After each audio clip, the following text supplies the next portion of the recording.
Hello అందరికీ, నేను మీ ప్రణీత. వెల్కమ్ టు ఫార్మాతో ప్రణీత. సో ఈరోజు వచ్చేసి చిన్న డెఫినేషన్స్తో స్టార్ట్ చేద్దాము. అదేంటంటే pharmacology. What is mean by pharmacology? Pharmacon is nothing but meaning drug. Logos means it's a study. So study of drugs on the living system is called as in pharmacology. So it mainly includes two things.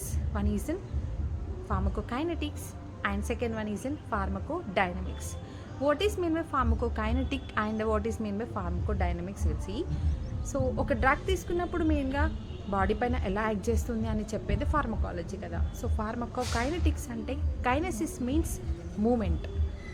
ఒక drug మన బాడీలోకి వెళ్ళిన తర్వాత అది ఎలా move అవుతుంది అని చెప్పేది pharmacokinetics. Nothing but it's a study of absorption, distribution and metabolism, excretion of the drugs is nothing but pharmacokinetic. ఒక డ్రగ్ తీసుకున్న తర్వాత అది ఎలా అబ్జార్బ్ అవుతుంది, బాడీలో ఎలా డిస్ట్రిబ్యూట్ అవుతుంది, ఎలా మెటబాలిజం జరుగుతుంది అండ్ ఎక్స్క్రీషన్ ఎలా జరుగుతుంది అని తెలుసుకునేదే pharmacokinetics. Next pharmacodynamic means mechanism of drugs. So ఒక డ్రగ్ తీసుకున్నప్పుడు అది ఎట్లా యాక్ట్ చేస్తుంది బాడీ పైన అని చెప్పేదే, దాని మెకానిజంని చదివేదే మనము pharmacodynamics. It's nothing but mechanism of drugs and the body is called as in pharmacodynamics. Thank you.